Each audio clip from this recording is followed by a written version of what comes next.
உன்னை நம்பி வந்தேன் பாரு, ரூம் போட காசு இல்லாம உயோக்கு கூட்டிட்டு வந்திருக்க. இரு பேபி, என் ஃப்ரெண்ட் கிட்ட காசு கேக்குறேன்.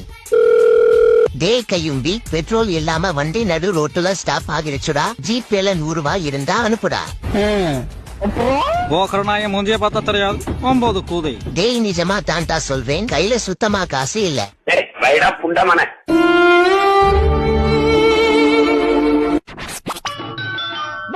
வா மாமே, ஒரு கட்டிங் போட்டு வருவோம். நானே காசு இல்லாம தாண்டா 1 மணி நேரமா இங்க நிக்கிறேன். இரு மாமே, ஒரு இளிச்சாக்குதி இருக்கான், அவன் கிட்ட கேட்டு பாப்போம்.